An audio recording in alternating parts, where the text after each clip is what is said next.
Parce que pour nos concitoyens, c'est devenu illisible.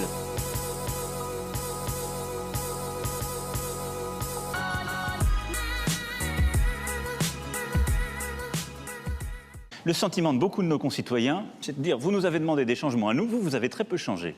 Ça n'est pas faux. Ces femmes seules qui élèvent leurs enfants et travaillent. Très peu de choses sont faites dans la société pour elles. Les personnes qui ont dit « moi je participe, je travaille, je vis mal malgré ce travail. Et je veux non seulement qu'on me reconnaisse, mais qu'on apporte des solutions concrètes à ma vie ». J'ai aussi entendu combien la réforme de l'impôt sur la fortune était perçue comme un cadeau fait aux plus fortunés. C'est parfois injuste, parfois vrai. En tout cas, il faut le regarder en face.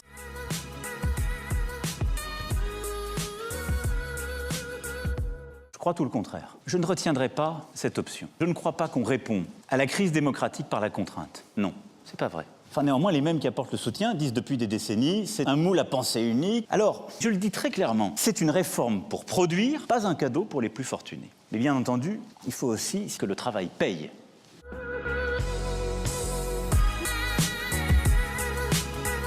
Est-ce qu'il faudrait tout arrêter de ce qui a été fait depuis 2 ans? Je me suis posé la question, est-ce qu'on a fait fausse route? Est-ce que notre haute fonction publique ressemble à la société que nous sommes?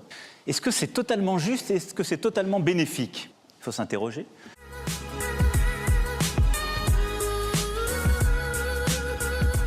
Et donc je veux qu'on remette plus de fonctionnaires sur le terrain. Et je veux que dans chaque département, nous ayons un endroit où on puisse trouver réponse aux difficultés qu'on rencontre. Je souhaite que nous mettions fin au grand corps. Je souhaite que nous réindexions les retraites de moins de 2 000 €. Je veux que nous mettions en place un conseil de défense écologique. Nous devons absolument continuer de transformer le pays, car les résultats sont là.